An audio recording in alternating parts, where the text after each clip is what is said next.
بسم الله الرحمن الرحيم. واتقوا فتنة لا تصيبن الذين ظلموا منكم خاصة واعلموا أن الله شديد العقاب. میرے انتہائی محترم قابل قدر لائق التکریم سامعین مکرم، اللہ رب العزت ہم سب کے خالق و مالک ہیں۔ مالک الملک نے انسان کو پیدا کیا اور یہ موت و حیات کا ایک سلسلہ قائم کیا، جس کا مقصد خود اللہ رب العزت بیان کرتے ہیں: الذي خلق الموت والحیات لیبلوکم ایکم احسن عملا۔ اللہ تعالی یہ جاننا چاہتے ہیں کہ کون اچھا عمل کرتا ہے، لیکن مومن کی زندگی خیر ہی خیر ہے۔ رسول اللہ صلی اللہ علیہ وسلم کا فرمان ہے: عجبا لامر المؤمن ان امره كله خير ان اصابته ضراء صبر فكان خيرا له وان اصابته سراء شكر فكان خيرا له۔ مومن کی زندگی ہر حال میں خوبصورت زندگی ہے، اور اس اعتبار سے کہ اگر اس کو خوشی ملے تب بھی وہ شکر کرتا ہے جو اس کے لیے اچھا ہے، اور اگر اس پہ کوئی مصیبت آئے، کوئی دکھ پہنچے تو وہ صبر کرتا ہے، اور یہ بھی اس کے لیے بہتر ہے۔ رسول اللہ صلی اللہ علیہ وسلم نے صحابہ کرام کی تربیت فرمائی۔ تربیت کے مختلف پہلوؤں کو، زاویوں کو جس طرح رسول اللہ صلی اللہ علیہ وسلم نے وضاحت کے ساتھ سمجھایا، وہاں اس بات کی بھی توجہ دلائی کہ اگر زندگی کا سفر طے کرتے ہوئے فتنوں کا سامنا کرنا پڑے تو ان فتنوں سے کس طرح بچا جا سکتا ہے۔ آج کی ہماری اس مجلس میں ہماری گفتگو کا محور یہی 3 نکات ہوں گے: فتنہ کیا ہے، اور فتنے کی اقسام کون سی ہیں، اور فتنوں کا علاج کیا ہے۔ فتنے کا مطلب آزمائش،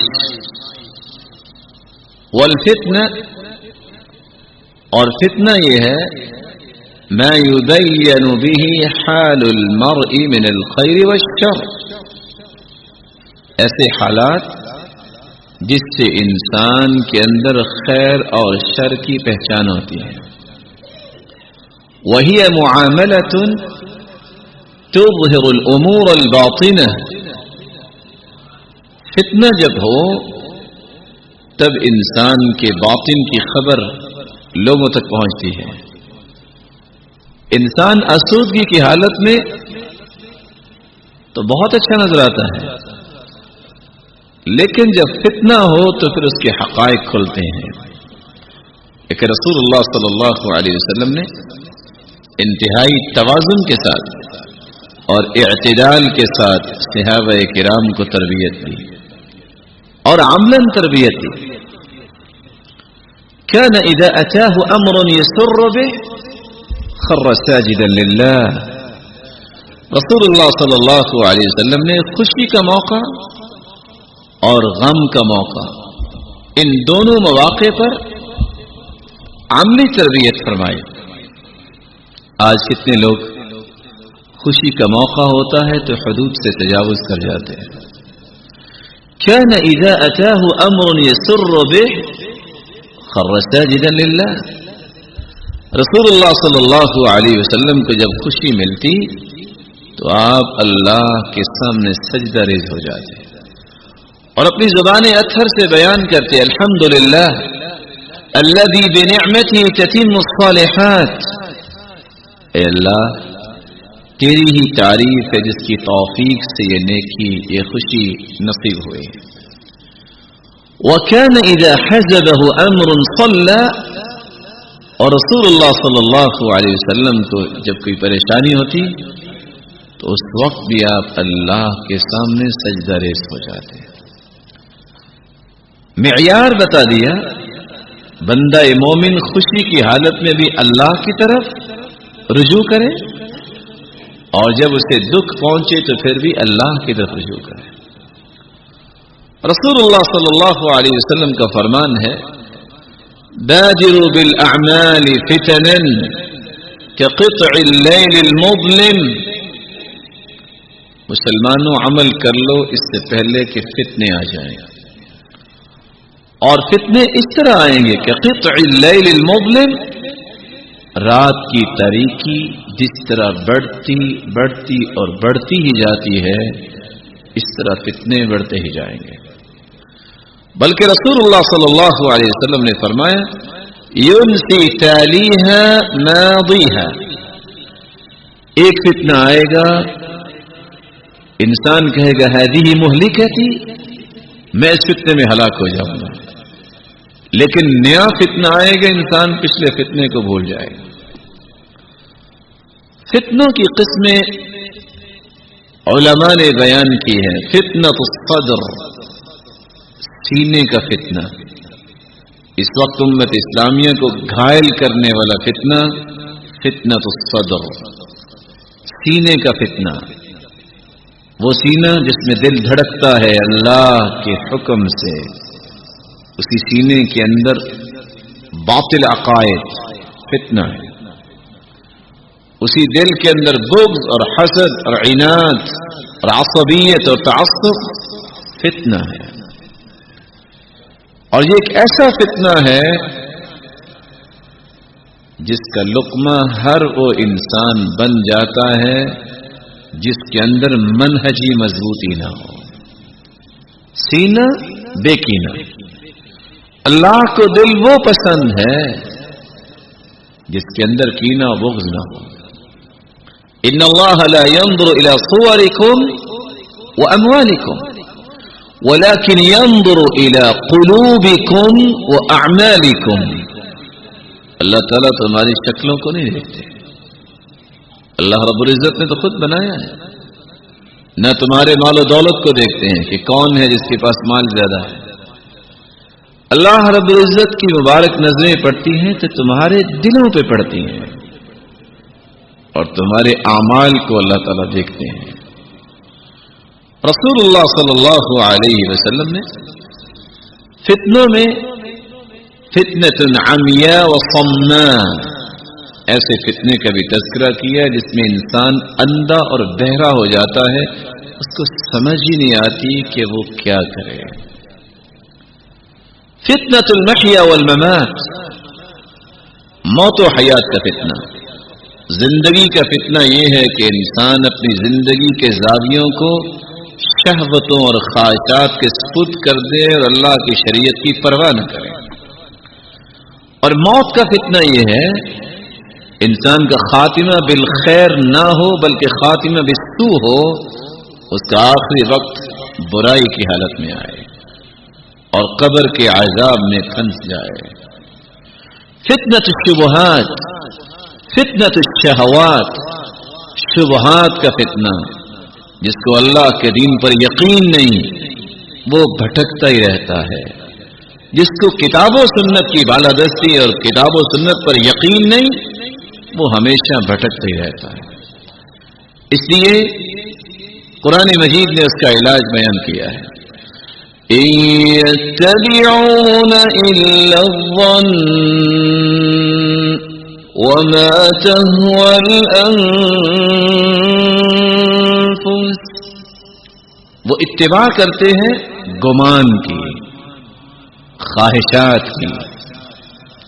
اور قرآن مجید میں اللہ رب العزت فرماتے ہیں أَرَأَيْتَ مَنِ اتَّخَذَ إِلَٰهَهُ هَوَاهُ وَأَضَلَّهُ اللَّهُ عَلَىٰ عِلْمٍ، جس شخص نے اپنے نفس کو اپنا معبود بنا لیا، وہ من چاہی زندگی گزارنا چاہتا ہے، رب شاہی کو نہیں مانتا، اپنے نفس کا غلام، اپنی رائے کا مرید بن جاتا ہے، وہ دنیا جہان کا علم بھی سیکھ لے وہ پھر بھی گمراہ ہے۔ وَأَضَلَّهُ اللَّهُ عَلَى عِلْمٍ، اللہ تعالیٰ اس کو گمراہ کرتے ہیں اس کے خبث باطن کی وجہ سے۔ رسول اللہ صلی اللہ علیہ وسلم نے اس لیے فرمایا تھا سب سے زیادہ دنیا میں اگر لوگ کسی کی بات مانیں گے تو اپنے نفس کی مانیں گے، اور یہ ایک ایسا مرض ہے جب انسان اس مرض میں مبتلا ہو جاتا ہے اس کی واپسی بہت مشکل ہو جاتی ہے۔ جب تک توبہ نہیں کرتا اس وقت تک اس سے واپسی ممکن نہیں ہے۔ فَلَا يَغُرَّنَّكُمُ الْحَيَاةُ الدُّنْيَا وَلَا يَغُرَّنَّكُمْ بِاللَّهِ الْغَرُورُ۔ شیطان تو بہکاتا ہے، یہ دنیا کی زندگانی کا نشہ یہ انسان کو جب چمٹ جاتا ہے تو انسان کو پھنساتا ہے۔ اس لیے فتنۃ الشہوات اور فتنۃ الشبہات، شبہ اس وقت تک دور نہیں ہوتا جب تک قرآن نہ پڑھا جائے، شبہ اس وقت تک دور نہیں ہوتا جب تک حدیث نہ پڑھی جائے۔ جو لوگ کتاب و سنت سے دور ہیں ان کی زندگی شبہات کے سپرد ہے، وہ کبھی بھی صراط مستقیم پر گامزن نہیں ہو سکتے۔ اور شہوت پہ کنٹرول اس وقت تک نہیں ہو سکتا جب تک انسان کے اندر صبر نہ آئے، وہ معاشرے کی مشکلات کے اوپر ٹالریٹ نہیں کرتے۔ انما يوفى الصابرون اجرهم بغير حساب،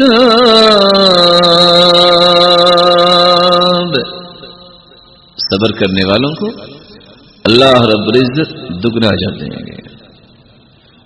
بلکہ قرآن مجید میں اللہ رب العزت فرماتے ہیں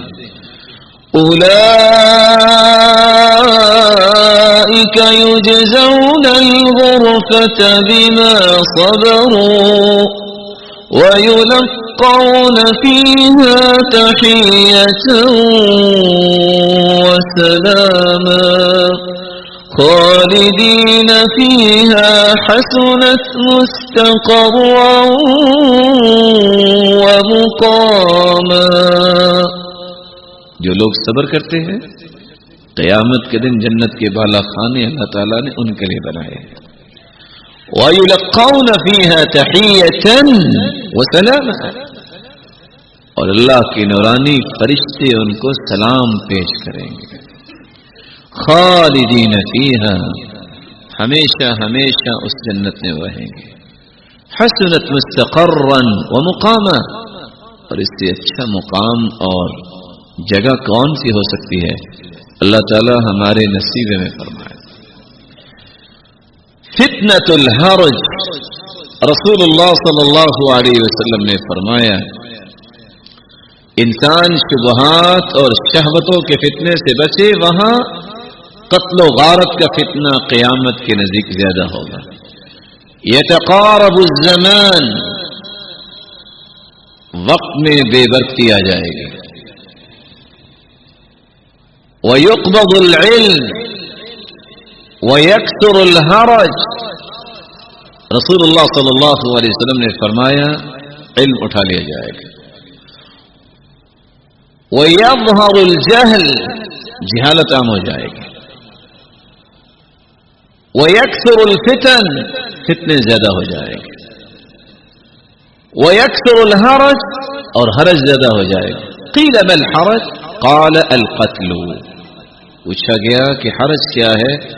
جواب دیا قتل و غارت، مارنے والے کو بھی پتہ نہیں ہوگا کیوں مار رہا ہوں، اور مرنے والے کو بھی پتہ نہیں ہوگا کہ میرا گناہ کیا ہے۔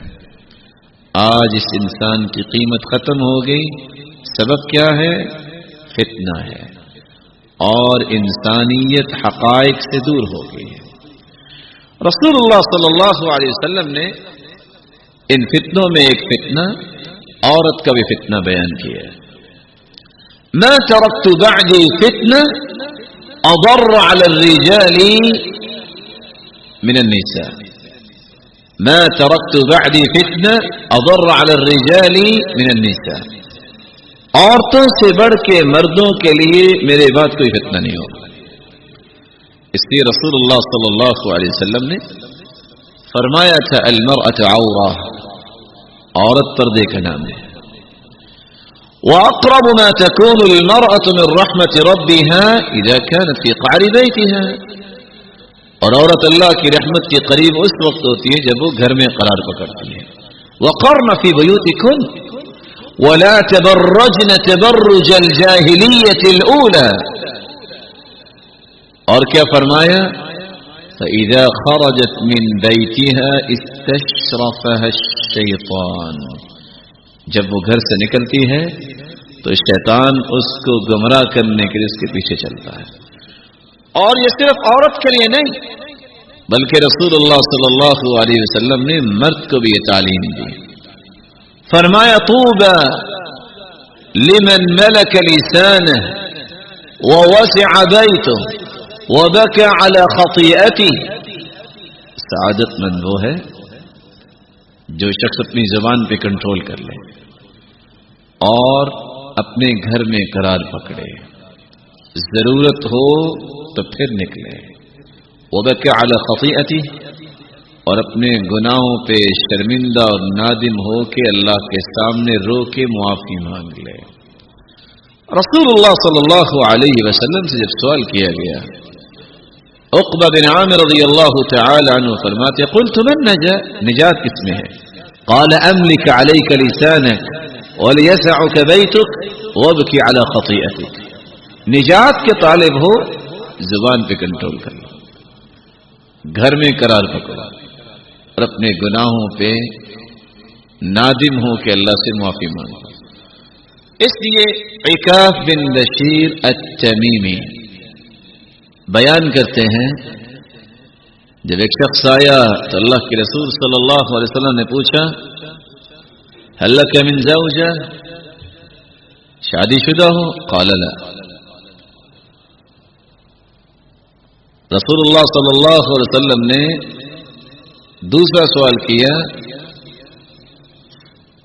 اگر تمہاری شادی نہیں تو کیا تمہارے پاس کوئی لونڈی ہے؟ قال لا۔ وأنت موسر بخير، مال و دولت بھی ہے؟ قال نعم۔ قال إذن أنت من إخوان الشياطين، پھر تو تم شیطان کے بھائی ہو۔ اب الشیطان تمرسون، تم شیطان بننے کی پریکٹس کر رہے ہو؟ زندگی گزرتی جا رہی ہے اور فتنوں کے حوالے اپنے آپ کو انسان کرے اور کہے میں دانش مند ہوں۔ رسول اللہ صلی اللہ علیہ وسلم فرماتے ہیں انی لا اصبر عنہن،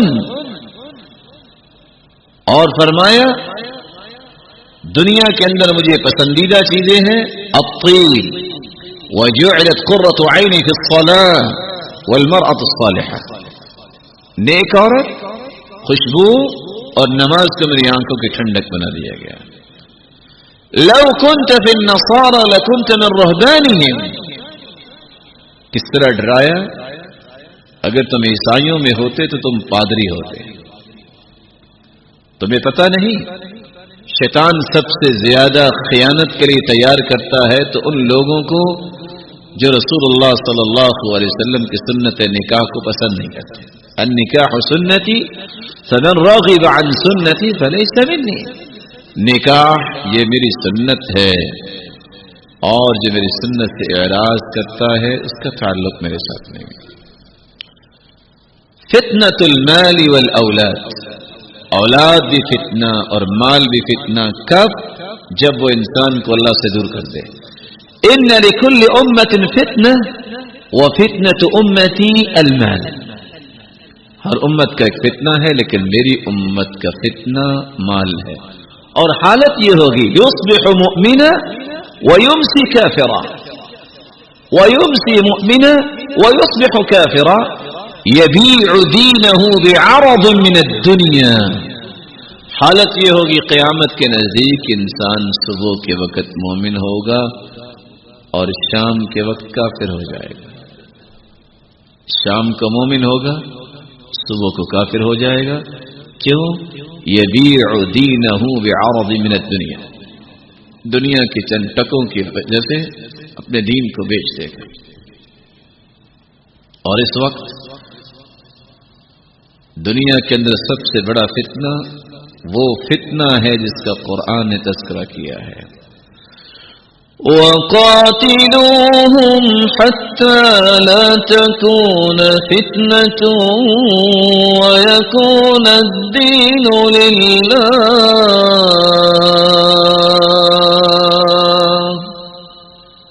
قتال کرو کافروں کے ساتھ، مشرکوں کے ساتھ، جب تک کہ فتنہ ختم ہو جائے اور خالص دین اللہ کے لیے ہو جائے. تو شرک بہت بڑا فتنہ ہے. دجال کا فتنہ، رسول اللہ صلی اللہ علیہ وسلم نے فرمایا کوئی ایسا پیغمبر نہیں آیا جس نے دجال کے فتنے سے قوم کو خبردار نہیں کیا. بے عملی کا فتنہ، تقلید کا فتنہ، یہ وہ فتنے ہیں جس نے امت کو اصل منہج سے دور کیا.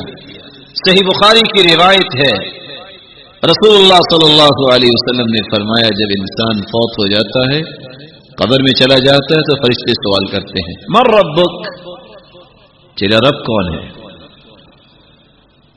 اما المؤمن، جو مومن ہے وہ جواب دیتا ہے ربی اللہ.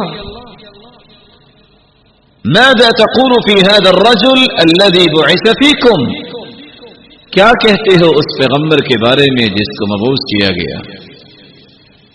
ما دینک، تمہارا دین کیا ہے؟ وہ تینوں جواب بڑی تسلی کے ساتھ دیتا ہے، اور فرشتے سوال کرتے ہیں تم نے ان سوالات کے جواب کیسے دے لیے؟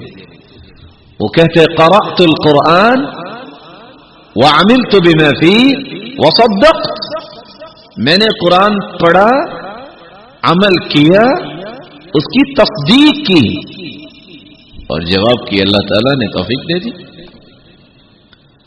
جب یہ جواب دیتا ہے تو آسمان سے ایک آواز آتی ہے ان صدق عبدی، میرے بندے نے سچ کہا ہے.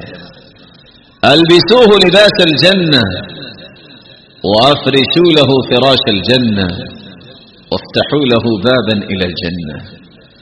یہ دنیا میں تو بڑا اس کا مقام تھا، اس کو 2 چادروں میں چھوڑ کے چلے گئے ہیں. نہیں، اس نے جواب صحیح دیا ہے، اس کو جنتی لباس پہنا دو. یہ مٹی میں ہی اس کو لٹا کے چلے گئے ہیں، نہیں، اس کے نیچے جنت کے بچھونے بچھا دو. یہ بہت تنگ کوٹری ہے، مد البصر، جہاں تک نظر انسان کی جاتی ہے اس کی قبر کو کھول دو اور جنت کا دروازہ کھول دو.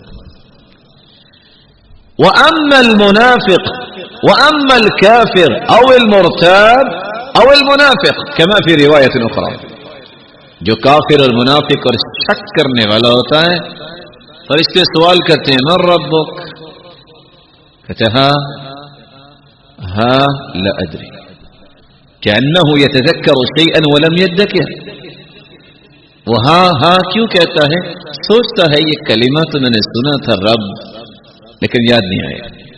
اور ساتھ کیا کہتے ہیں اقول كما يقول الناس، میں تو لائی لگ تھا، جیسے لوگ کہتے میں بھی کہہ دیتا تھا. دوسرا سوال، تیسرا سوال، تینوں سوالوں میں یہی جواب ہے اقول كما يقول الناس، جیسے لوگ کہتے تھے میں تو ویسے کہتا تھا. آواز آتی ہے ان كذب عبدی، اس نے جھوٹ بولا ہے، اس کے پاس پیغام تو پہنچا تھا. البسوه لباس النار، یہ چادروں کا بھی مستحق نہیں ہے، جہنمی لباس اس کو پہنا دو. وافرشوا له فراش النار، جہنم کے انگارے اس کے نیچے بچھا دو. فيضيق عليه قبره حتى تختلف اضلاعه، اور قبر آپس میں ملنے لگ جاتی ہے حتیٰ کہ اس کی ہڈیاں ایک دوسرے کے اندر چلی جاتی ہیں. فَيُضْرَبُ بِمَطَارِقَ مِنْ حَدِيدِ ضَرْبَةً بَيْنَ أُذُنَيْهِ، اور دو کانوں کے درمیان اسے پھر ایک وار کیا جاتا ہے، گرز اٹھا کے فرشتے مارتے ہیں. لَوْ ضُرِبَ بِهَا جَبَلٌ لَكَانَ تُرَابًا، اگر وہ کسی پہاڑ پہ مار دیا جائے تو پہاڑ ریزہ ریزہ ہو جائے. اور کیوں دو کانوں کے درمیان اس کو مارا جاتا ہے؟ آج پفلاف یہ کہتا ہے کہ 800 ہڈیوں میں بند ہے انسانی دماغ اور پائیٹوٹری، جس کی جگہ یہی ہے دو کانوں کے درمیان. کہ تمہیں عقل دی، تم نے استعمال نہیں اس کو صحیح کیا. تم یہ کہتے تھے جیسے لوگ کہتے ہیں، لا دویت ولا تلیت، نہ تو نے قرآن پڑھا نہ تو نے سمجھا، تو اسے جواب کیسے آئے؟ یہ تقلید کا فتنہ، اپنے آپ کو دوسروں کے حوالے کر دینا اور قرآن و سنت کو چھوڑ دینا، یہ انسان کو اللہ رب العزت کی رحمت سے دور کر دیتا ہے. ان تمام فتنوں کا علاج قرآن و سنت نے بیان کیا ہے. سب سے پہلا علاج الایمان والیقین. علاج اس وقت تک فتنوں کا نہیں ہوتا جب تک انسان کا ایمان یقین نہ ہو. اس لیے اللہ رب العزت فرماتے ہیں يثبت الله الذين آمنوا بالقول الثابت في الحياة الدنيا وفي الآخرة ويضل الله الظالمين ويفعل الله ما يشاء. ثابت قدمی دنیا اور آخرت میں اللہ تعالیٰ نے ان کے لیے رکھی ہے جو اللہ تعالیٰ کے دین پر ایمان اور یقین کر لیتا ہے کہ جو اللہ تعالیٰ نے قرآن نازل کیا ہے یہی میرے لیے دستور حیات ہے. بلکہ قرآن مجید میں اللہ رب العزت فرماتے ہیں ان اللہ يدافع عن الذین آمنوا. لوگ لوگوں کا دفاع کرتے ہیں لیکن دفاع نہیں کر سکتے. دفاع وہ ہے جو اللہ کسی کا دفاع کرتا ہے. ابراہیم علیہ السلام ایمان تھا، اللہ پہ یقین تھا. آگ تیار کی گئی اور اتنی آگ، لکھنے والے لکھتے ہیں لو طار علیہ طائر وقع مشویا، اتنی آگ تیز تھی کہ اگر کوئی پرندہ اڑتا ہوا گزرے تو وہ بھی بنا ہوا نیچے گر جائے. اور ان لوگوں نے ابراہیم علیہ السلام کو خود نہیں آگ میں پھینکا، منجنیق میں ڈال کے پھینکا. اتنی سخت آگ، لیکن جب ہاتھ اور پاؤں باندھ کے پھینکا وہ یتقلب، اور وہ کروٹیں لے رہے ہیں اور دیکھ رہا ہے باپ بھی کروٹیں لے رہے اور جلایا ہی نہیں اس کو آگ نے، اور آگ ٹھنڈی ہوگی. کروٹیں کیوں لی؟ جن رسیوں سے بندھے ہوئے تھے اللہ نے وہ رسیاں ہی جلانے کا آرڈر صرف آگ کو دیا. لأن اللہ سلب خاصیت الحرق، اللہ نے جلانے کی صلاحیت کو سلب کر لیا. کروٹیں بدلی، جب وہ رسیاں کھل گئیں تو باپ کہتا ہے نعم الرب ربک یا ابراہیم، ابراہیم تیرا رب تو بہت بڑا نکلا، تیری رسیوں کو ہی اس نے جلایا ہے اور تجھے کچھ ہوا ہی نہیں ہے. ایمان تھا، یقین تھا. اس یقین نے ابراہیم علیہ السلام کی کس طرح حفاظت کروائی، اللہ تعالی نے کچھ ہونے نہیں دیا. اسماعیل علیہ السلام، چھری تو چلی لیکن چھری کیسے چل سکتی ہے جب تک اللہ کا حکم نہ ہو.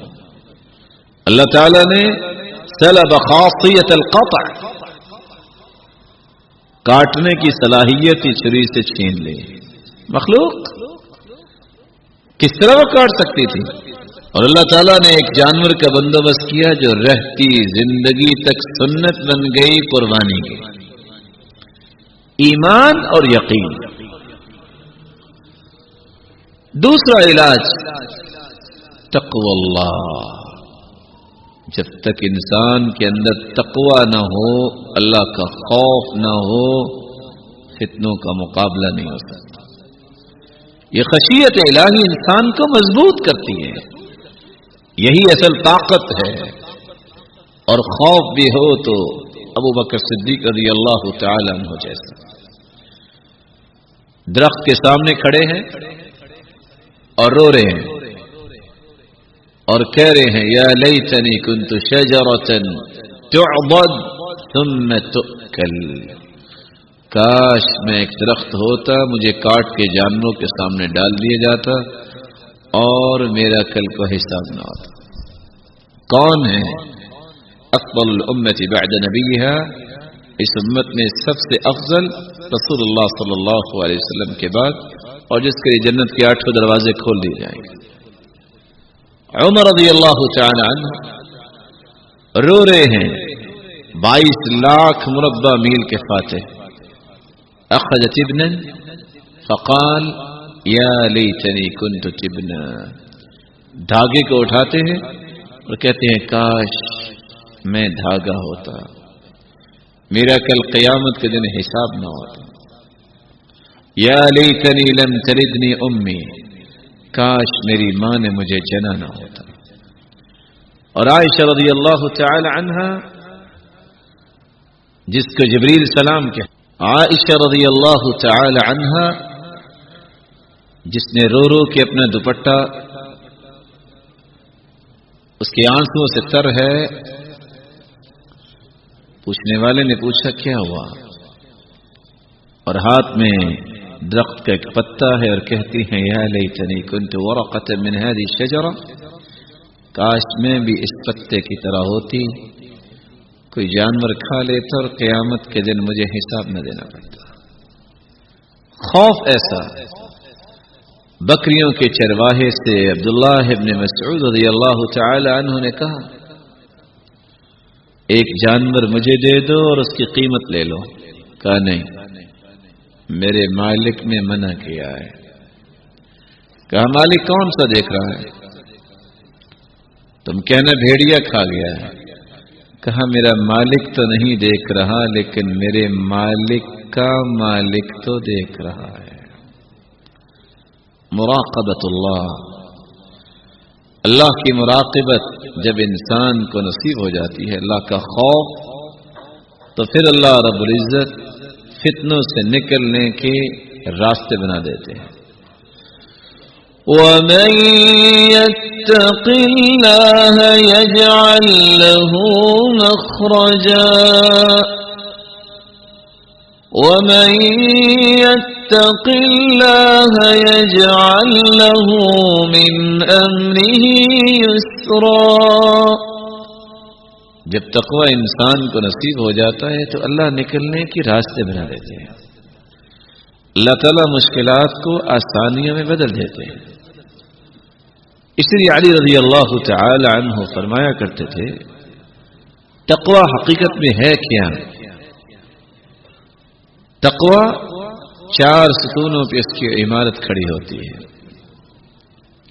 کہ انسان الخوف من الجلیل، خوف کھائے تو اللہ سے، والعمل بالتنزیل، عمل کرے تو قرآن و سنت کے مطابق، والقناعۃ بالقلیل، جو بھی اللہ نے دیا ہے اس پہ قناعت کر لے، والتزود لیوم الرحیل، اور آخرت کی تیاری میں لگ جائے۔ فتنوں کا علاج جب تک تقوی انسان کے اندر نہیں، ان فتنوں کا سامنا نہیں کر سکتا۔ علاج جو رسول اللہ صلی اللہ علیہ وسلم نے بیان کیا ہے، ان علاجات میں سے ایک علاج یہ بھی ہے فتنة الرجل في أهله وماله ونفسه وولده وجاره، کسی کا گھر میں فتنہ ہے، کسی کا اپنے انسان کے نفس میں فتنہ ہے، اولاد کا فتنہ ہے، اور پڑوسی کا فتنہ ہے، اہل و عیال کا فتنہ ہے۔ اپنا فتنہ، زندگی تو ہے، صلاحیت تو ہے، لیکن نماز نصیب نہیں، ہدایت نصیب نہیں، فتنہ ہے۔ اولاد کا فتنہ، اولاد نہیں تب بھی فتنہ، اگر ہے اور نیک نہیں تو یہ اس سے بڑا فتنہ۔ انسان شادی شدہ نہیں تب بھی فتنہ، اور اگر نکاح کر لیا اور بیوی نمازی نہیں پڑھتی تب بھی فتنہ۔ مال نہیں ہے تو فقر کا فتنہ، مال ہے اور حرام کا ہے تو اس سے بڑا فتنہ۔ پڑوسی ہے نہیں تو خوف کا فتنہ، اگر ہے تو وہ ہر وقت موسیقی سننے والا ہے، تو اللہ کی نافرمانی کرنے والا ہے، اور یہ نیک انسان ہے، فتنہ ہے۔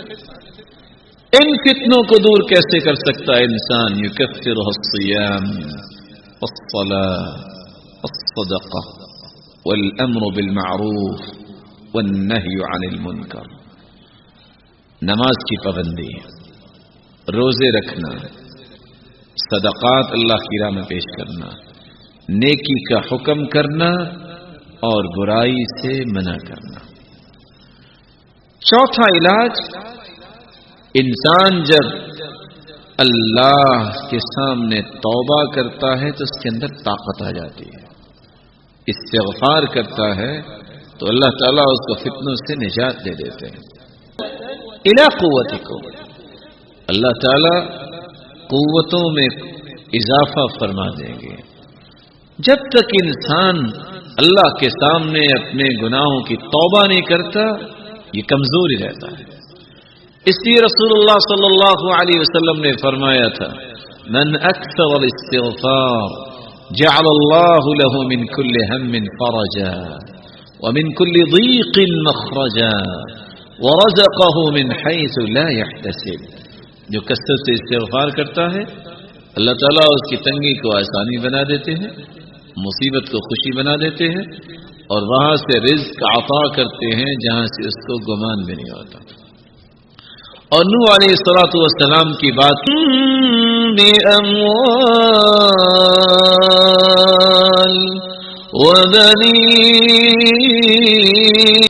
اور تمہارے لیے موسلادھار بارشوں کا بندوبست فرمائیں گے، مال میں فراوانی، اولاد دیں گے، اور باغات کے مالک بنا دیں گے تمہیں، اور اللہ تعالیٰ تمہارے لیے نہروں کا بندوبست فرمائیں گے۔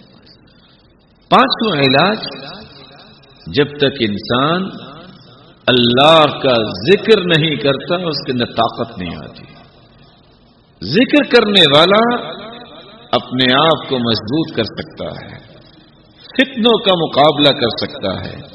اس لیے مجاہد بیان کرتے، ان الرجل لیہم بالذنب فیذکر اللہ۔ ایک انسان گناہ کا ارادہ کرتا ہے اور اللہ کا ذکر کرتا ہے، اللہ اس گناہ کو سے دور فرما دیتے ہیں، اللہ تعالیٰ اس گناہ سے اس کو دور کر دیتے ہیں، اس کی حفاظت فرماتے ہیں۔ فلولا انه كان من المسبحين للبث في بطنه إلى يوم يبعثون۔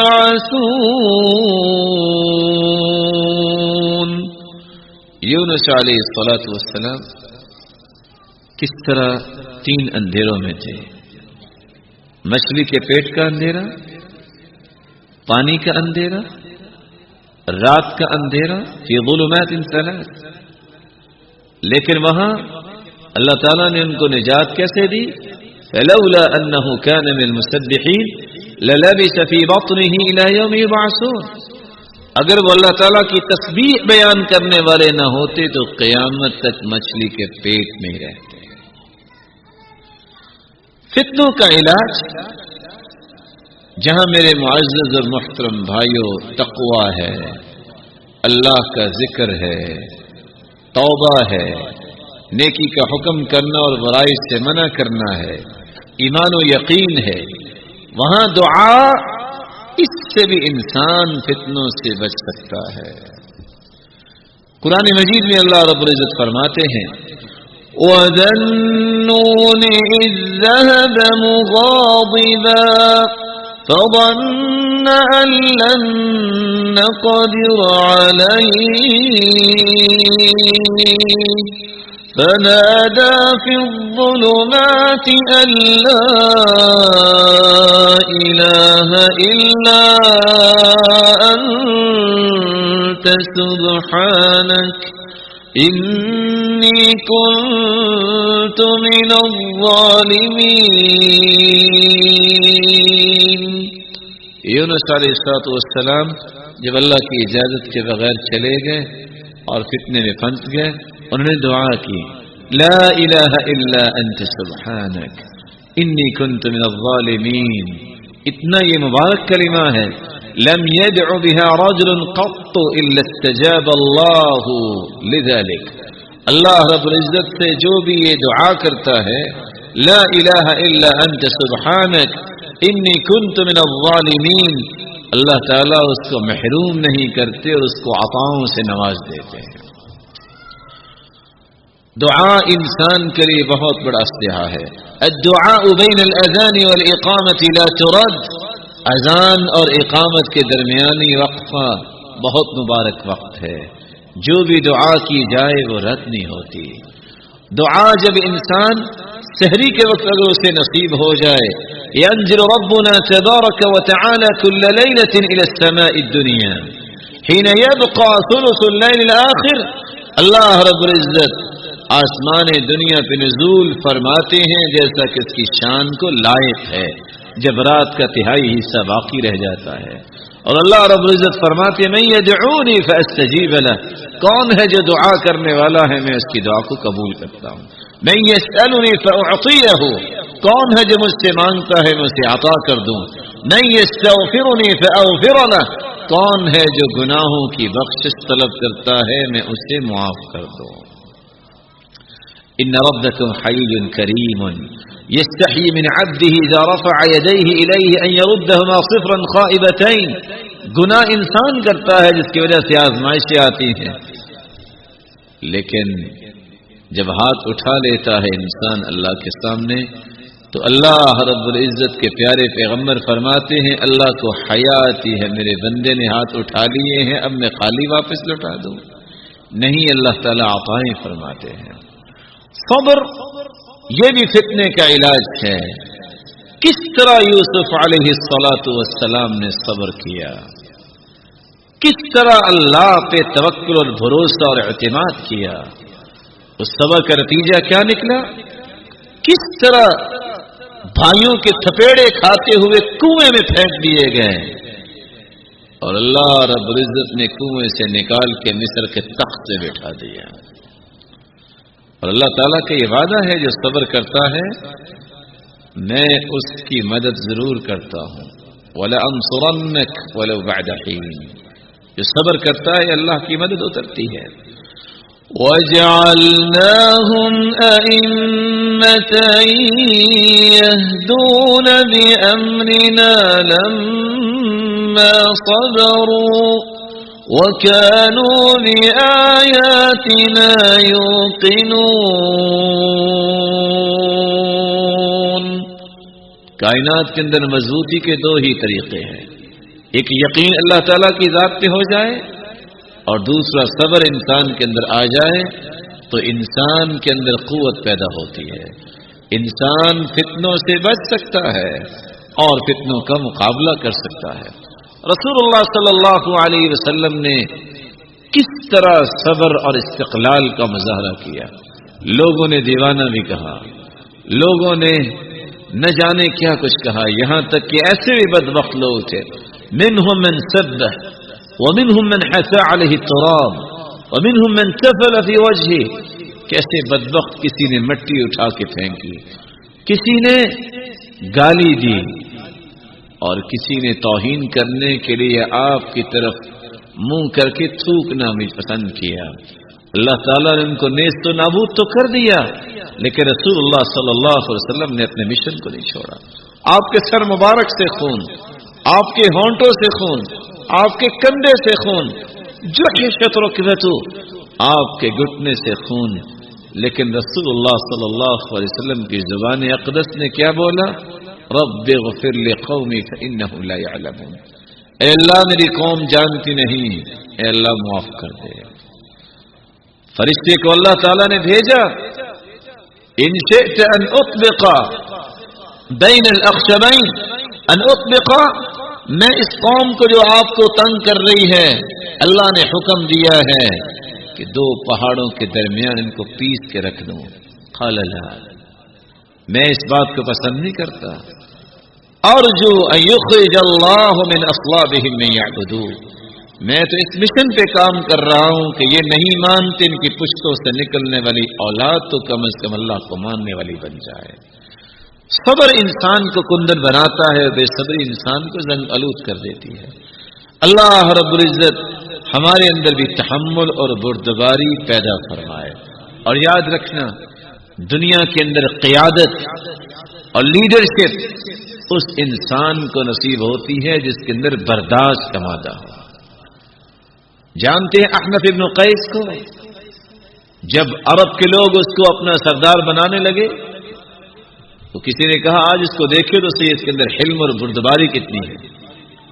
بھری مجلس میں کہنے والا کہتا ہے میں آپ کی والدہ سے نکاح کرنا چاہتا ہوں، ہو سکتا ہے کہ یہ سوال کوئی سنے ہم میں سے؟ کہا بیٹا اس طرح کے سوالات مجالس میں نہیں کرتے، گھر تشریف لائیے۔ کہا نہیں ابھی جواب دو۔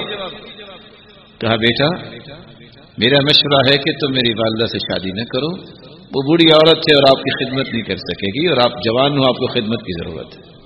کہا نہیں ابھی اس کا جواب دو۔ کہا اچھا، السیب تعرب عن نفسها، وہ بوڑھی عورت ہے اور میرا باپ دنیا سے جا چکا ہے، اس کا مشورہ لینا ضروری ہے، تو میں پوچھوں گا اگر وہ مان گئی تو ٹھیک ہے، وگرنہ میری معذرت کو قبول کرنا۔ لوگوں نے کہا یہ حق رکھتا ہے کہ اس کو سردار بنایا جائے۔ کون ہے یہ سوال کرے گا؟ لونڈی اس وقت آگ کے انگارے لے کے آ رہی ہے، اس وقت یہ انداز تھا آگ تپانے کا۔ نو مولود بچہ اچانک اس کے ہاتھ سے گرا اور آن دا اسپاٹ فوت ہو گیا، اور وہ گھبرا گئی۔ کہا ادھر آؤ، انت حر لوجه اللہ، جاؤ آج کے بعد تم آزاد ہو۔ کہا یہ کیا؟ کہا غصہ آیا تو غصہ دور کیا، اس کو آزاد کر کے۔ کہا یہ حق رکھتا ہے کہ سردار بنایا جائے۔ عائشہ اور ترماح دو شاعر ہیں۔ عائشہ کہتا ہے تم بھی شاعر، میں بھی شاعر، تم بھی بڑے فصیح و بلیغ ہو، میں بھی بہت فصیح و بلیغ ہوں، لیکن لوگ تمہیں ہاتھوں پہ اٹھاتے ہیں، میری کوئی بات نہیں سنتا، وجہ کیا ہے؟ کہا ادھر آؤ، اس کی انگلی پکڑی اور اپنے منہ میں ڈال لی، اس کو چبایا اور اس نے چیخیں چھوڑ دی، پھر اس کی انگلی نکالی، اپنی انگلی اس کے منہ میں ڈال دی، اس نے خوب چبایا، خاموشی سے بیٹھا رہا۔ جب اس نے چھوڑا کہا تیرا میرا یہ فرق ہے، تم برداشت کرنا نہیں جانتے، کام کرنا ہے تو برداشت کرنا پڑے گا۔ جب تک انسان کے اندر یہ صلاحیت پیدا نہیں ہوتی وہ قوم کو لیڈ نہیں کر سکتا، وہ قوم کے سامنے کوئی مشر راہ نہیں بن سکتا۔ اس لیے معاویہ رضی اللہ تعالی عنہ کہا کرتے تھے لا حلیم الا ذو عثرہ ولا حکیم الا ذو تجربہ، حکمت و دانائی اس وقت تک انسان کی زبان پہ نہیں آتی جب تک تجربات نہ ہو، اور جب تک وہ معاشرے کے اندر تھپیڑے نہیں کھاتا اس کے اندر حلم و بردباری نہیں آتی۔ اس لیے اللہ سے ہر وقت دعا کرنی چاہیے، اللہ رب العزت ہمیں یہ قوت اور طاقت نصیب فرمائے کہ ہم حلم و بردباری اپنے اندر پیدا فرمائے۔ آٹھواں علاج توکل، بھروسہ اللہ پر، یقین اللہ پر۔ کیسا یقین؟ اکلوتی جان، وہ چھوٹا سا بچہ جو ابھی محتاج ہے تو کس کا، اس کو دودھ ماں نے پلانا ہے اللہ کی رحمت سے، وہ صحیح حرکت بھی نہیں کرتا۔ ابراہیم علیہ الصلوۃ والسلام نے کہاں چھوڑا؟ لا انیس ولا جلیس وليس امامها الا الغبراء ولا اضلته الخضراء، کوئی انسان نہیں ہے، زندگی کے مقومات نہیں ہے۔ بواد غیر ذی زرع، آج سوچئے ایک عورت ہو اور ایک بچہ ہو، اس کو چھوڑ کے چلا جائے انسان کسی صحرا میں، زندہ رہے گا؟ یا ممکن ہے کہ کوئی چھوڑ کے آ جائے؟ جب جانے لگے ابراہیم علیہ الصلوۃ والسلام، ماذا قالت الواثقة بالله، کس طرح حاجر علیہ الصلاۃ والسلام نے سوال کیا اللہ امرک ان تترکنا هنا، کیا اللہ کا حکم ہے کہ آپ ہمیں یہاں چھوڑ کے جا رہے ہیں؟ فاشار برأسه ای نعم، تو ابراہیم علیہ الصلاۃ والسلام نے اپنے سر مبارک سے اشارہ کیا کہ جی ہاں۔ کیا توکل تھا اس عورت کا، کیا کہتی ہے اذن لا یضیعنا، اگر اللہ کا حکم ہے تو پھر اللہ ہمیں ضائع نہیں کرے گا۔ چند قدم ادھر چلیں صفا کی طرف، مروہ کی طرف، اللہ کو وہ قدم اتنے اچھے لگے، رہتی زندگی تک طے کر دیا کہ مرد بھی جب تک صفا مروہ پہ نہیں جائے گا اس کا عمرہ مکمل ہی نہیں ہوگا۔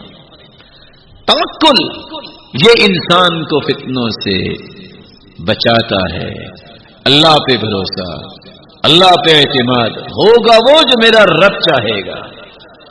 رسول اللہ صلی اللہ علیہ وسلم نے اسی عبداللہ بن عباس رضی اللہ تعالی عنہ سے کہا تھا یا غلام انی اعلمک کلمات احفظ اللہ یحفظک، میں چند کلمات تمہیں سکھانا چاہتا ہوں، تم ان کی حفاظت کر لینا، اللہ تیری حفاظت کریں گے۔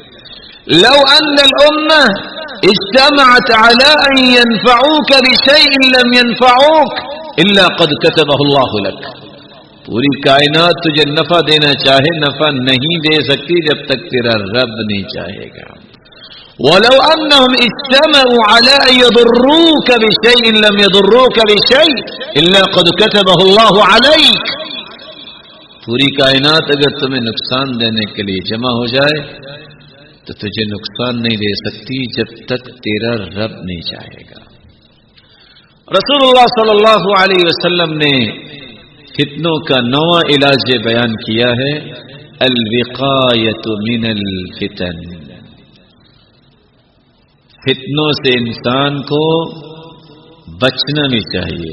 التعوذ من الفتن، رسول اللہ صلی اللہ علیہ وسلم نے مختلف دعائیں سکھائیں۔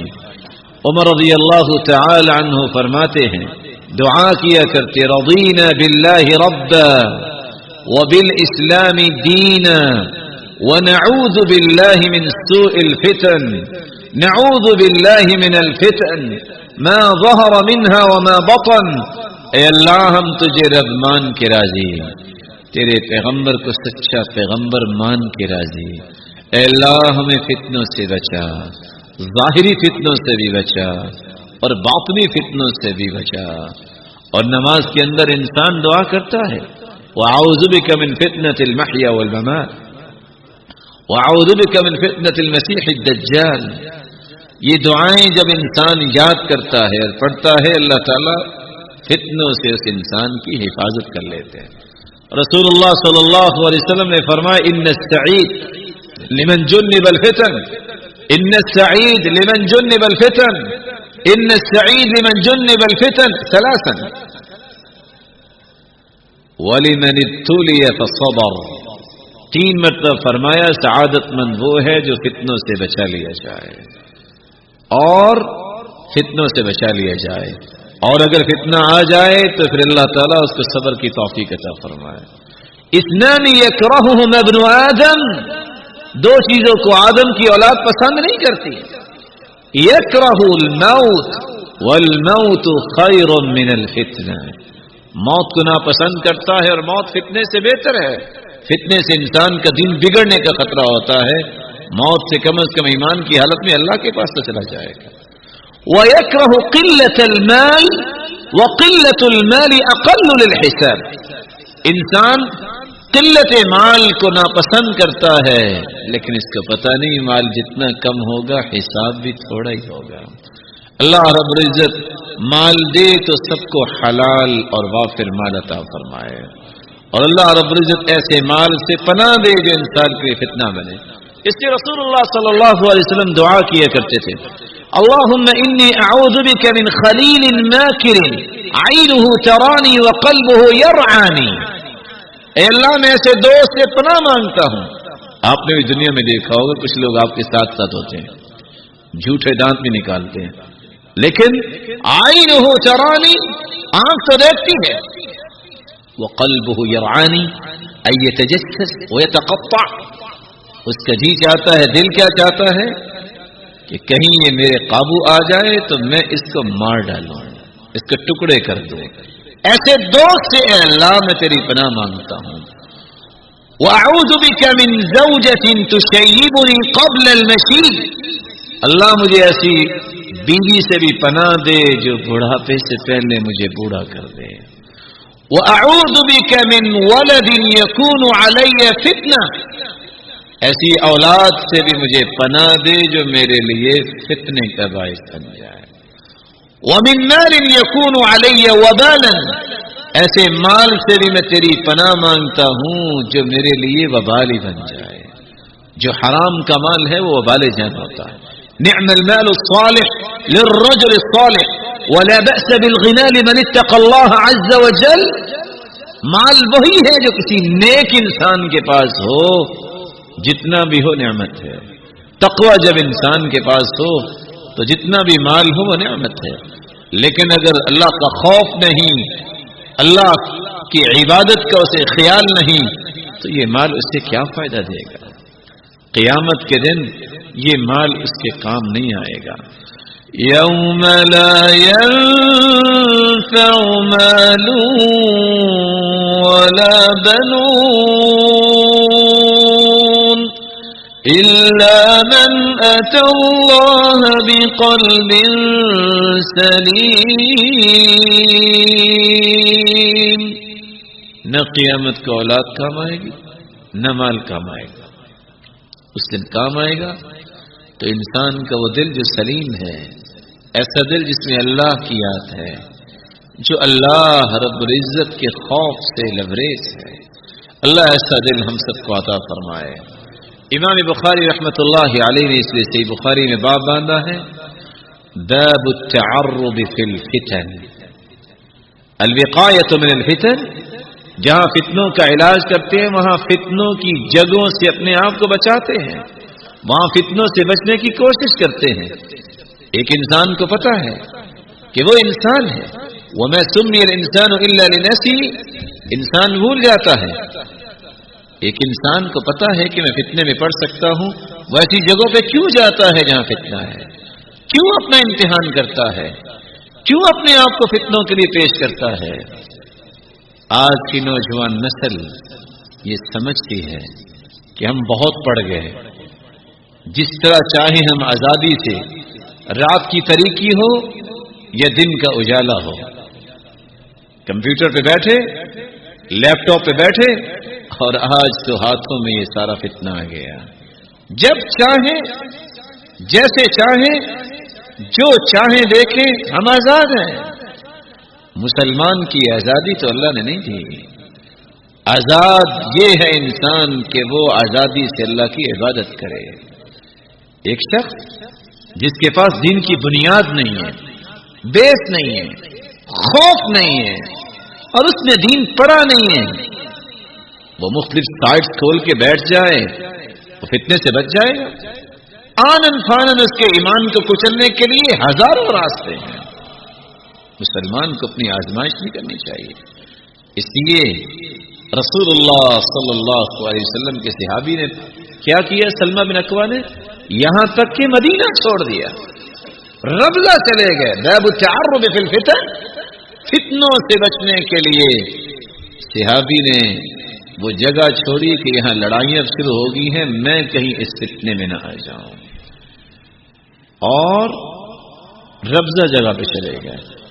بادیہ نشینی اختیار کرنا یہ بھی فتنوں سے بچاؤ کا ایک ذریعہ ہے۔ رسول اللہ صلی اللہ علیہ وسلم نے فرمایا تھا، نعم مال المرء المسلم غنم يتبع بها شعف الجبال يفر بدينه من الفتن۔ ایک وقت آئے گا جب مسلمان کا بہترین مال بکریاں ہوں گی جو پہاڑوں پہ جا کے چرائے گا، وہ مواقع القطر جہاں بارشیں ہوتی ہیں نکل جائے گا۔ کیوں؟ اپنے آپ کو فتنوں سے بچا لے گا۔ اور قرآن مجید نے فتنوں سے بچانے کا بہترین علاج بیان کیا ہے، والذین یمسکون بالکتاب وأقاموا الصلاة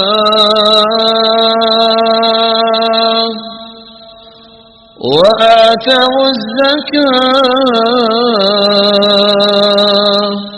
والذين يمسكون بالكتاب وأقاموا الصلاة إنا لا نضيع أجر المحسنين إنا لا نضيع أجر المصلحين.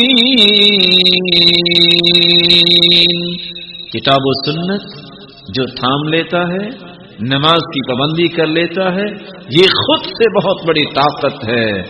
اللہ تعالیٰ ایسے لوگوں کو ضائع نہیں کرتا. کس طرح امام احمد بن حنبل رحمت اللہ علیہ نے مأمون، معتصم، واثق باللہ، تین حکومتوں کے سامنے آج ایک انسان کے مخالف ہو جائے گھبرانے لگ جاتا ہے، پتہ نہیں کیا ہوگا کیا ہوگا.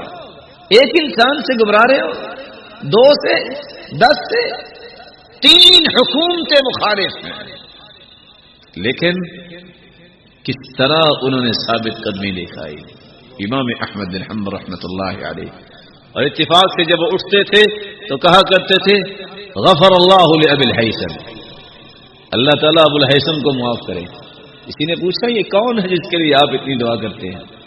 کہا جب میں آخری مرتبہ جا رہا تھا، جب کوڑے کھا کھا کے میرے ہاتھ حرکت نہیں کرتے تھے، میں جب جا رہا تھا تو ایک مشہور زمانہ چور مجھے ملا، ابو الہیثم. کہتے سنو میں چوری کرتا ہوں، بڑی مار کھائی ہے لیکن میں آج تک چوری نہیں مانا. آپ اللہ کے دین کے لیے ہیں، کہیں مان نہ جانا.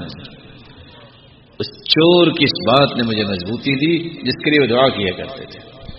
لیکن اللہ رب العزت نے ان کے اندر یہ طاقت کیسے پیدا کی؟ الذین یمسکون بالکتاب، کتاب و سنت کا منہج جس کے ہاتھ میں ہوتا ہے وہ انسان کبھی پریشان نہیں ہوتا. اللہ تعالیٰ اس کی حفاظت فرماتے ہیں. اس لیے دستور حیات ہو تو کتاب و سنت. ترکت فیکم امرین لن تضلوا ما تمسکتم بہما کتاب اللہ و سنت رسولہ. لوگوں میں تمہارے اندر 2 چیزیں چھوڑ کے جا رہا ہوں، ایک اللہ کی کتاب اور ایک اس کے رسول کی سنت. جب تک ان 2 چیزوں کو تھامے رکھو گے کبھی گمراہ نہیں ہوگے، اور اگر تم نے ان دونوں میں سے کسی ایک کو چھوڑ دیا تو پھر گمراہی سے بچ بھی نہیں سکتے. اللہ رب العزت ہمیں محفوظ فرمائے. میرے معزز اور میرے محترم بھائیوں، اور میں خصوصاً ان نوجوانوں سے مخاطب ہونا چاہتا ہوں، قیامت کے دن لا تزول قدم عبد حتى يسأل عن 4.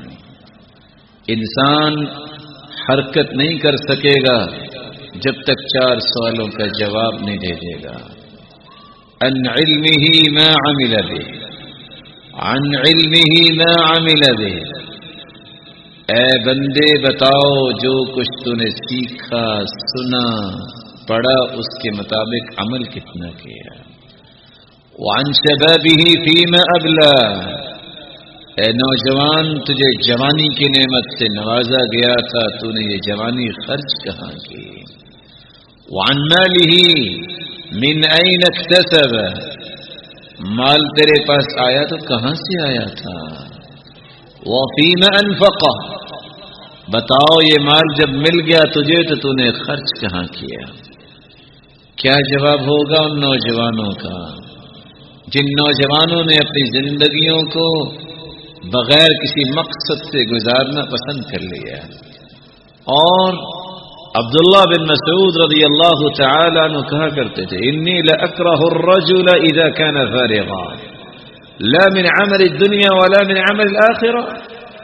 مجھے سب سے برا انسان وہ لگتا ہے جو نہ دنیا کا کام کرے نہ دین کا کام کرے، نہ وہ قوم و ملت کا سرمایہ بنے اور نہ وہ آخرت کی تیاری کرے. آج وقت ہے، اس وقت کو غنیمت جانیے. اپنے وقت کو بہترین بنانے کے لیے اپنے وقت کو ایک ترتیب سے چلائیے. صحابہ کرام کس طرح وقت کا استعمال کرتے تھے. كانوا يستغلون الفرص کس طرح اپنے وقت کا استغلال کرتے تھے. حیرانگی کی بات ہے ابو الدرداء اور عبداللہ ابن مسعود رضی اللہ تعالیٰ عنہ کیا فرماتے ہیں؟ ما ندمت على شيء ندمی على يوم، مجھے آج تک کسی چیز پہ ندامت نہیں ہوئی سوائے اس دن کے غربت شمسه نقص من اجلی ولم يزدد فيه عملی. ایسا دن جو پورا ہو گیا لیکن میری زندگی سے تو کم وہ دن ہو گیا لیکن میں نے اس میں کوئی نیکی نہیں کی، اس پہ مجھے افسوس ہوگا. اور کس طرح وہ الدرداء رضی اللہ تعالی عنہ کہا کرتے تھے لیلک طویل فلا تقصره بمنامك ونهارك نقی فلا تدنسه بآثامك. اے نوجوان، رات بہت لمبی ہے، سو کر اس کو چھوٹا نہ کرو. دن بہت ہی پیارا اور اجلا نظر آتا ہے، اس کو اپنے گناہوں سے گدلا نہ کرو. رسول اللہ صلی اللہ علیہ وسلم نے فرمایا تھا نعمتان مغبون فیہما کثیر من الناس الصحة والفراغ. دو نعمتوں کی انسان قدر نہیں کرتا، ایک صحت اور ایک وقت. والنعمة اذا فقدت عرفت، نعمت کا احساس اس وقت ہوتا ہے جب انسان کے ہاتھ سے چھن جاتی ہے. ولدتك أمك يا ابن آدم باكيا والناس حولك يضحكون سرورا فاحرص على عمل تكون بفعله في يوم موتك ضاحكا مسرورا. اے انسان، جب تم پیدا ہوئے تو تم رو رہے تھے. اللہ کا یہ قانون ہے، اور آپ کے ارد گرد جتنے تھے وہ مسکرا رہے تھے کہ اللہ نے بیٹا دیا ہے. زندگی ایسی گزارو کہ جب تم دنیا سے جا رہے ہو تو تم مسکرا کے جا رہے ہو، تمہاری زبان پہ کلمہ ہو اور دنیا والے تمہارے فراق میں رو رہے ہو. اور یاد رکھنا، یا من بدنیاہ اشتغل وقد غرک طول الامل الموت یأتی بغتة والقبر صندوق العمل. لمبی امیدوں سے اپنے آپ کو بچا لو. دنیا کے نشے میں دھت ہونے والا اور لمبی امیدوں کے پیچھے اپنی پوری زندگی کھپا دینے والا. موت اچانک آتی ہے، اور جب موت آتی ہے تو بتا کے نہیں آتی. جو کچھ عمل ہے وہی قبر میں لے کے جانا ہے. اذا مات ابن آدم انقطع عمله الا من ثلاث: من صدقة جارية او علم ينتفع به او ولد صالح يدعو له. انسان جب دنیا سے چلا جاتا ہے تو اس کے لیے کیا چیز باقی رہتی ہے؟ یتبع المیت ثلاثہ، میت کے ساتھ تین چیزیں جاری ہوتی ہیں: اہلہ ومالہ وعملہ. اہل و عیال بھی جا رہے ہیں. مال و دولت پہلے زمانے میں لونڈیوں غلاموں کی شکل میں اور خچر اور گھوڑوں کی شکل میں جاتا تھا. آج متحدی میں کام کرنے والے اور گاڑیوں کی شکل میں قبرستان تک لوگ جاتے ہیں. فَيَرْجِعُ اثنان وَيَبْقَى مَعَهُ وَاحِدٌ وَهُوَ عَمَلُ. اہل و عیال بھی واپس آ جاتی ہے اور چارپائی بھی خالی آ جاتی ہے. غلام، متحدی میں کام کرنے والے، گاڑیاں بھی خالی آ جاتی ہیں. قبر میں جو چیز انسان کے ساتھ جاتی ہے وہ اس کا عمل جاتا ہے. اس لیے اپنے عمل کو درست کر لیا جائے. میری اللہ رب العزت سے دعا ہے، اللہ رب العزت ہمارے گناہوں کو معاف فرمائے، ہماری خطاؤں سے درگزر فرمائے. الہ العالمین، ہم کمزور ہیں، ہمیں ایمانی قوت نصیب فرما، ہمیں فتنوں سے بچا، ظاہری اور باطنی فتنوں سے ہماری حفاظت فرما. الہ العالمین، جتنے یہ بات سن رہے ہیں اگر کوئی روحانی یا جسمانی بیمار ہیں تو ان کی بیماریوں کو شفاؤں میں بدل دیں. جو کسی مصیبت میں ان کی مصیبتوں کو خوشیاں بنا دیں. جو کسی تنگی میں اے اللہ ان کی تنگیوں کو آسانیاں بنا دیں. مولا کریم صاحب اولاد ہیں تو ان کی اولاد کو نیک بنا، دست و بازو بنا، آنکھوں کی ٹھنڈک بنا اور صدقہ جاریہ بنا. اور جو اولاد کی نعمت سے محروم ہے اے اللہ ان کی جھولیوں کو بارونق بنا دے. الہ العالمین، صاحب مال ہیں تو ان کے مال میں برکت فرما دے. اور ان کو حلال اور وافر اور عطا فرما، فتن اور آزمائشوں سے بچا اور تقوی نصیب فرما، اور بے روزگار کو بھی تو تونگر بنا۔ اے اللہ مقروض کے غیبی خزانوں سے مدد فرما۔ الہ العالمین، جس طرح آج تیرے گھر میں جمع ہیں، ہمیں خاتمہ بالایمان نصیب فرما۔ جب تک رکھنا ایمان سے رکھنا، جب بلانا تو ایمان کی خوبصورت کیفیت میں بلانا، اور ہمیں جنت الفردوس میں جمع فرما۔ الہ العالمین، ہمیں اپنے محبوب کی رفاقت نصیب فرما اور اپنے دیدار کا مستحق بنا۔ سلف صالحین یہ دعا کیا کرتے تھے جو آج میرے لیے اور آپ کے لیے بہت پیاری دعا ہے۔ اللہم اجعل بسمتی عادہ، اے اللہ مسکرانے کو میری عادت بنا دے، وحدیثی عبادہ، میری ہر بات کو اے اللہ عبادت بنا دے، وحیاتی سعادہ، اے اللہ مجھے سعادت کی زندگی بنا دے، میری زندگی کو سعادت کی زندگی بنا دے، ونوتی شہادہ، اور موت جب آئے اے اللہ شہادت کی موت آئے۔ ربنا آتنا فی الدنیا حسنہ وفی الآخرۃ حسنہ وقنا عذاب النار۔ میں آخر میں اپنے ان تمام احباب گرامی کے لیے دعا کرتا ہوں، الہ العالمین جنہوں نے یہ نیکی کی مجالس کا اہتمام کیا، اللہ رب العزت ان کے لیے یہ عمل تو شے آخرت بنائے، اور دنیا اور آخرت میں ان کو عزتوں، رحمتوں، راحتوں، برکتوں سے نوازے، اور قیامت کے دن صلحاء اور صدیقین کی صفوں میں کھڑا فرمائے۔ وآخر دعوانا الحمدللہ رب العالمین۔ بسم اللہ الرحمن الرحیم۔ عبداللہ بن مبارک رحمۃ اللہ علیہ فرمایا کرتے تھے، من تہاون بالآداب، جو ادب و آداب میں سست ہوتا ہے، حرم من النوافل، وہ شخص نوافل سے بھی محروم ہو جاتا ہے۔ ومن تہاون بالنوافل حرم من السنن، جو نوافل میں سست ہوتا ہے اس سے سنتیں بھی ایک دن چھوٹ جاتی ہیں۔ ومن تأدب بأدب اللہ صارت من محبت اللہ، جو اللہ کے ساتھ ادب کو باقی رکھتا ہے وہ اللہ تعالیٰ کا محبوب بنتا ہے۔ سوچنے کی بات ہے، چند ایام انسان گزار کے جھوٹی اور سچی ڈگری لیتا ہے، اور جب اپنا نام لکھتا ہے تو اس کو باقاعدہ انڈر بریکٹ لکھتا ہے کہ میں نے ماسٹر کیا، میں نے MBA کیا۔ عقیدۃ اہل سنت والجماعہ، جو عقیدہ ہے قرآن و سنت کے موافق، اس کا یہ اصول ہے کہ الادب مع اللہ، الادب مع رسولہ، والادب مع خلقہ، اللہ کا ادب، اس کے رسول کا ادب اور مخلوق کا ادب، یہ ایک مومن کی شناخت ہے۔ اور ادب و آداب سے خالی قوم نہیں ہوتی، وہ بھیڑ بکریوں کا ایک ریوڑ ہے جس کو جدھر چاہو جیسے چاہے ہانگ کر لے جاؤ۔ اللہ سبحانہ و تعالی کا نام جو ہے وہ بھی اکیلا نہیں، سلف صالحین سبحانہ و تعالی جل شانہ جل ذکرہ، اس طرح کے الفاظ جو تقدس، عظمت اور جلالت پہ دلالت کرتے ہیں، اس کے بغیر اللہ سبحانہ و تعالی کا نام نہ لکھنا پسند کرتے، نہ بولنا نہ پڑھنا۔ اسی طرح رسول اللہ صلی اللہ علیہ وسلم ساتھ لکھتے ہیں۔ 786 یہ کیا ہے؟ کیا اللہ تعالی نے اس طرح کا حکم دیا؟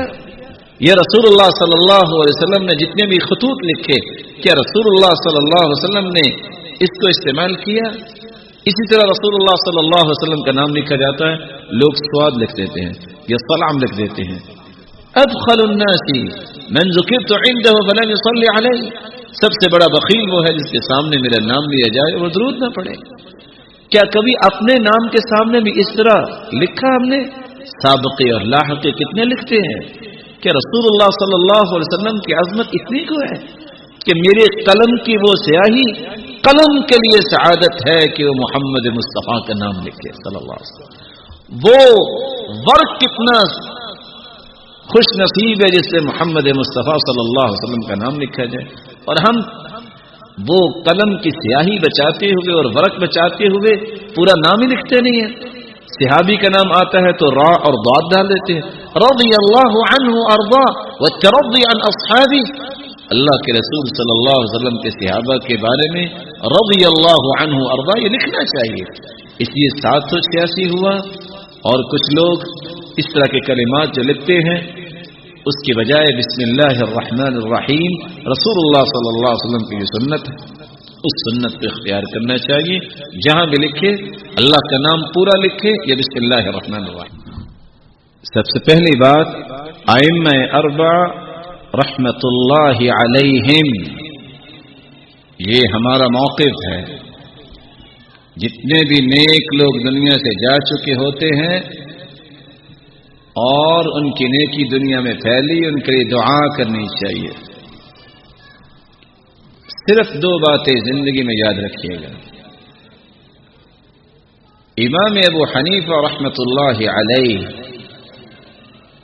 امام مالک رحمت اللہ علیہ، امام شافعی رحمت اللہ علیہ، امام احمد بن حنبل رحمت اللہ علیہ.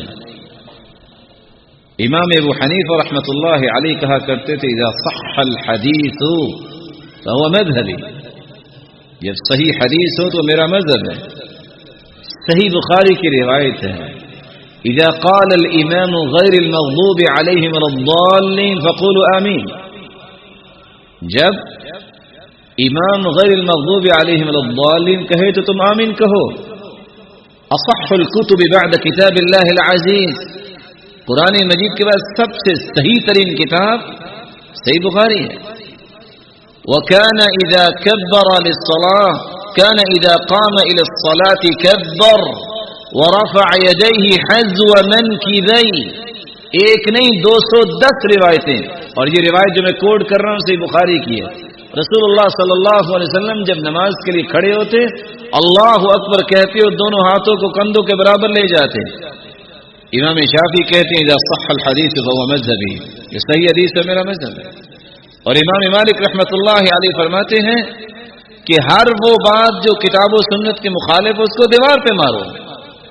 اور امام احمد بن حنبل رحمت اللہ علیہ نے تو بات ہی ختم کر دی اذا قلت قولا يخالف سنت رسول اللہ صلی اللہ علیہ وسلم فاعلم ان عقلی قد ذهب. جب میری بات سنت کے حدیث کے مخالف ہو سمجھ لینا کہ میری عقل اس وقت کام نہیں کر رہی. ان تمام ائمہ کو اللہ تعالی جنت میں جگہ دے. لیکن دوسری بات جو میں بتانا چاہتا ہوں، عبداللہ بن عباس رضی اللہ تعالیٰ عنہ کے سامنے ایک شخص نے کہا کہ ابو بکر صدیق رضی اللہ تعالیٰ عنہ یہ فرماتے ہیں. کہا میں تمہیں کہہ رہا ہوں اللہ کے رسول یہ فرماتے ہیں اور تم کہہ رہے ہو ابو بکر صدیق رضی اللہ تعالیٰ عنہ فرماتے ہیں. خشیت ان تنزل علیکم حجارۃ من السماء، مجھے خوف ہے کہ کہیں تم پہ پتھروں کی بارش نہ ہو. آج سر کا مسئلہ ہے، میں مثال دے کے سمجھاؤں گا. ایک مذہب ہے کہ 4 بالوں کو پانی لگ جائے مسا ہو جائے گا. دوسرا کہتا ہے 4 انگلیوں کے برابر اگر سر پہ پانی لگ جائے مسا ہو جائے گا. دوسرا کہتا ہے ربع الرأس، اگر چوتھائی حصے پہ ہاتھ لگ جائے مسا ہو جائے گا. ایک کہتا ہے شطر الرأس، آدھے سر پہ اگر مسا کر لیا جائے ہو جائے گا. ہم کہتے ہیں سب نے بات کی، ہم نہ ان کو برا کہتے ہیں کیونکہ ہم اپنے درجات کو کم نہیں کرنا چاہتے، گالی تو نہیں دیں گے ہم. دیکھیے رسول اللہ صلی اللہ علیہ وسلم نے کیا کیا. صحابی کہتے ہیں بدأ بمقدم رأسی ثم ذهب بهما إلى قفاه ثم ردهما إلى المكان الذي بدأ منه وكان يمسح الرأس كله. پورے سر کا مسح کرتے، دونوں ہاتھوں کو اپنے ماتھے سے شروع کرتے جہاں سے بال اگنے شروع ہوتے، منبت الشعر گدی تک لے جاتے اور وہاں سے واپس لے آتے جہاں شروع کیا تھا. ہم کسی کو تانا دینے کی بجائے حدیث پہ عمل کریں تو ہماری زندگی کامیاب ہو جائے گی.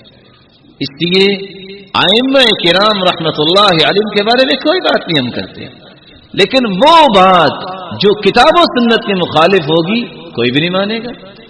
اور اصول یہ ہے، یاد رکھیے گا، امام ابو حنیفہ رحمت اللہ علیہ 80 میں پیدا ہوئے اور 150 میں فوت ہو گئے. امام مالک رحمت اللہ علیہ 93 میں پیدا ہوئے، 179 میں دنیا سے چلے گئے. امام شافعی رحمۃ اللہ علیہ 150 میں پیدا ہوئے، 204 میں فوت ہو گئے۔ امام احمد بن حنبل رحمۃ اللہ علیہ 163 میں پیدا ہوئے، 241 میں اللہ کے پاس چلے گئے۔ کسی انسان کو دنیا کے اندر میچورٹی لینے کے لیے جو اللہ تعالیٰ دیتے ہیں کو 20-25 سال تو چاہیے نا۔ الغرض اگر 80 میں امام ابو حنیفہ رحمۃ اللہ علیہ پیدا ہوئے تو 20 سال 25 سال کا اضافہ کیجئے، 100 اور 105 تک لوگوں نے ان کی بات کو سمجھا، جنہوں نے فالو کیا ان کو لوگوں نے حنفی کہہ دیا۔ امام مالک اگر 93 میں پیدا ہوئے ہیں تو 113 یا 120 تک لوگوں نے بات مانی اور ان کو مالکی کہا گیا۔ اور امام شافعی رحمۃ اللہ علیہ اگر 150 میں پیدا ہوئے تو 170-75 تک لوگوں نے بات مانی، لوگوں نے ان کو شافعی کہنا شروع کر دیا۔ امام احمد بن حنبل 163 میں اگر پیدا ہوئے تو 183 یا 88 تک ان کی بات لوگوں تک اس حالت میں گئی کہ لوگوں نے فالو کیا اور ان کو حنبلی کہا گیا۔ چھوٹا سا سوال، 80 ہجری میں امام ابو حنیفہ رحمۃ اللہ علیہ پیدا ہوئے، اس سے پہلے جو لوگ تھے وہ کون تھے؟ حنفی تھے، مالکی تھے، شافعی تھے، حنبلی تھے۔ یہ تینوں ائمہ رحمۃ اللہ علیہم قدس اللہ سرہم ونور ضریحہم، یہ اس وقت تو پیدا نہیں ہوئے تھے، تو پھر کیا تھے؟ وہ کتاب و سنت کو ماننے والے تھے۔ اور اگر آج ہم بھی کتاب و سنت کو مانیں، دوسرا سوال، کیا وہ جنت میں جائیں گے کہ نہیں جائیں گے؟ بولیے، بولے نہیں، ناراض ہو گئے؟ اگر وہ جنت میں جائیں گے، انہوں نے کسی بھی سیکٹ کی طرف اپنی نسبت نہیں کی، اس وقت یہ ائمہ رحمۃ اللہ علیہم یہ پیدا ہی نہیں ہوئے تھے۔ انہوں نے کتاب و سنت پہ عمل کیا۔ آج ہم بھی کتاب و سنت پہ عمل کریں، جھگڑوں کو چھوڑ دیں تو ہم بھی جنت میں اللہ کی رحمت سے جائیں گے۔ اور اگر کوئی کہہ دے کہ وہ جنت میں نہیں جائیں گے کیونکہ ان کا تو کوئی، وہ لوگ کہتے ہیں نا ان کا تو مذہب ہی کوئی نہیں ہے جو کسی کی تو نسبت نہیں کرتا، اگر صحابہ اور تابعین جنت میں نہیں جائیں گے تو پھر جائے گا کون جنت میں؟ یہ اصول ہمیشہ یاد رکھیے گا، کبھی آپ کو اللہ کی رحمت سے کوئی پھسلانے کے لیے قوت نہیں دکھائے گا۔ سوال یہ ہے کہ ظلم کتنا کو سہا جا سکتا ہے؟ پہلے مار گالی نہیں، شریعت کہتی ہے فعظوہن، پہلے واعظ و نصیحت کرو، واہجروہن فی المضاجع، پھر اس کا بستر الگ کر دو، واضربوہن، اگر پھر بھی سمجھتی نہیں تو پھر سرزنش کر سکتے ہو۔ کیسے سرزنش کر سکتے ہو؟ فرمایا تم اس طرح نہ مارو جس طرح تم جانوروں کو مارتے ہو، یہ انسانیت نہیں بہیمیت ہے۔ اس لیے مسواک، رومال جس کو مندیل بولتے ہیں، جس طرح عبداللہ بن عباس نے بیان کیا ہے، سرزنش ہو سکتی ہے، لیکن جو شخص ان تینوں درجات میں دیکھتا پہلے مارتا ہے، پھر گھر سے دھکا دیتا ہے، پھر سمجھانے بیٹھتا ہے، اس کو پہلے اپنا علاج کروانا چاہیے۔ اور اس لیے اللہ تعالیٰ نے قرآن میں کہا ان اللہ کان علیا کبیرا، آج تم ظلم کر رہے ہو تو اللہ بھی بہت بلند ہے، وہ دیکھ رہا ہے، وہ کل کے ظلم کا بدلہ دلوائے گا۔ اس لیے رسول اللہ صلی اللہ علیہ وسلم نے فرمایا تھا خیرکم خیرکم لأہلہ وانا خیر لأہلی، تم میں بہترین وہ ہے جو اپنے گھر والی کے معاملے میں بہتر ہے اور میں اپنے گھر والی کے معاملے میں بہت بہتر ہوں۔ ما ضرب رسول اللہ صلی اللہ علیہ وسلم خادما ولا امرأة، اللہ کے رسول صلی اللہ علیہ وسلم نے زندگی میں نہ کسی خادم کو مارا ہے نہ کسی عورت کو مارا ہے، اپنی بیوی کو مارا ہے، تو وہ ہمارے لیے قدوہ ہیں۔ اللہ رب العزت ہمیں نیک ہدایت نصیب فرمائے۔ ماں کو چاہیے کہ وہ اللہ سے ڈر جائے۔ کتنی مائیں روتی ہیں کہ ہمارے بچے نیک کام کریں، اور اگر اس کے بچے نے نیک کام کیا ہے تو اس کے دل میں جو یہ خلل پیدا ہوا ہے اس کو فوراً 3 مرتبہ استغفر اللہ ربی من کل ذنب واتوب الیہ کہنا چاہیے تاکہ اللہ تعالیٰ معاف فرمائے، اور خوش ہونا چاہیے، شکر ادا کرنا چاہیے کہ اس کے بچے نے کوئی نیکی کا کام کیا ہے، اس پہ ناراضگی نہیں ہونی چاہیے۔ ولا طاعۃ لمخلوق فی معصیۃ الخالق، اگر ماں روکتی ہے کسی نیکی سے یا برائی کا حکم دیتی ہے تو اس کی بات ماننا ضروری نہیں ہے، لیکن احترام پھر بھی نہیں چھوڑا جائے۔ رسول اللہ صلی اللہ علیہ وسلم نے فرمایا الرؤیا الصالح من اللہ والرؤیا السوء من الشیطان، نیک خواب اللہ کی طرف سے ہوتے ہیں اور برے خواب شیطان کی طرف سے۔ اور تیسری بات، اضغاث احلام، بسا اوقات انسان دن میں کچھ سوچتا ہے، وہی تخیلات رات کو عود کراتے ہیں.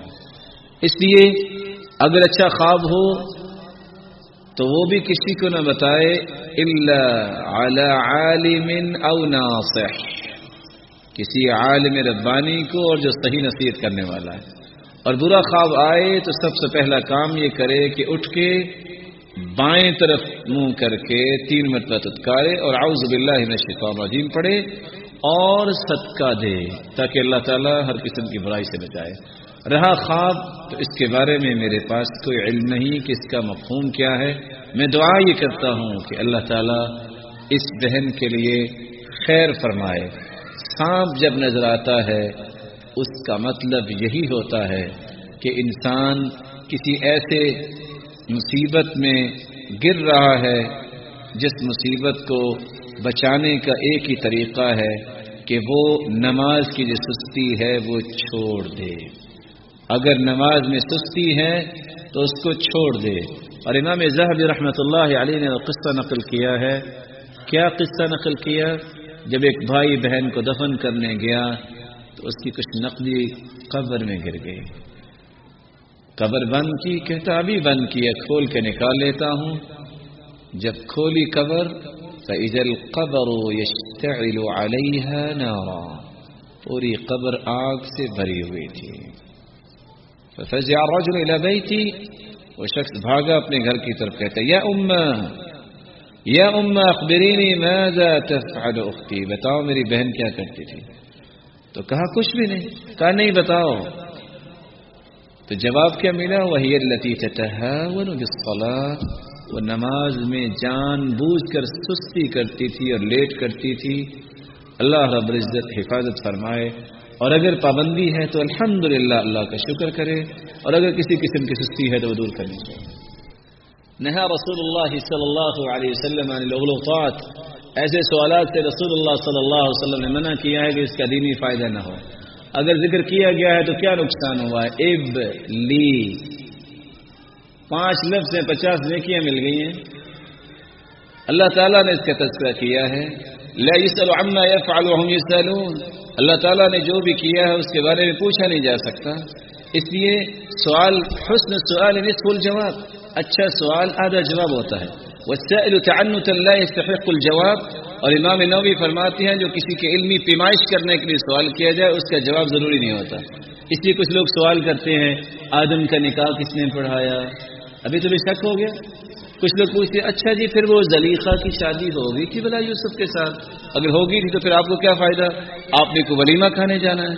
امام شافعی رحمۃ اللہ علیہ سے کسی نے پوچھا اچھا یہ بتاؤ ابلیس کی بیوی کا نام کیا ہے، تو وہ بڑے عقل مند تھے، کہنے لگے ذاک عرس ما شہدت، اصل میں نکاح میں حاضر نہیں ہو سکا.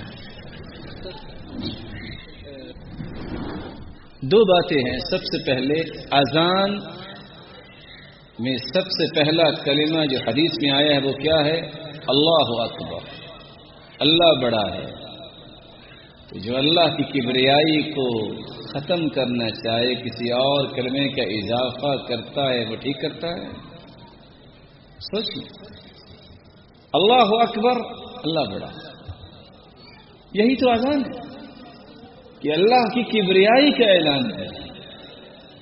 اللہ اکبر کہنے والا یہ رسول اللہ صلی اللہ علیہ وسلم کی سکھائی ہوئی اذان کو کہتا ہے اور اس سنت کو زندہ کرتا ہے.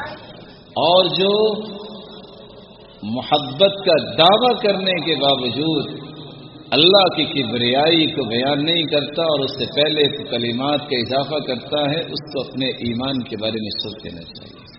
اور قرآن یہ کہتا ہے فَلَا وَرَبِّكَ لَا يُؤْمِنُونَ حَتَّى يُحَكِّمُوكَ فِي مَا شَجَرَ بَيْنَهُمْ، اے میرے پیارے پیغمبر جب تک تیری بات کو حتمی بات نہ مان لیں یہ مومن ہی نہیں ہے. پوری زندگی اللہ کے رسول نے اذان کہلوائی ہے تو کیسے کہلوائی ہے؟ بولیں اللہ اکبر. تو پھر کس کی بات مانی جائے گی؟ رہا ایسی مسجد میں نماز پڑھنا، مسجد اللہ کا گھر ہے. وَأَنَّ الْمَسَاجِدَ لِلَّهِ فَلَا تَدْعُوا مَعَ اللَّهِ أَحَدًا، مسجد جو ہے اس میں نماز پڑھی جا سکتی ہے، اس میں کوئی ایسا مسئلہ نہیں.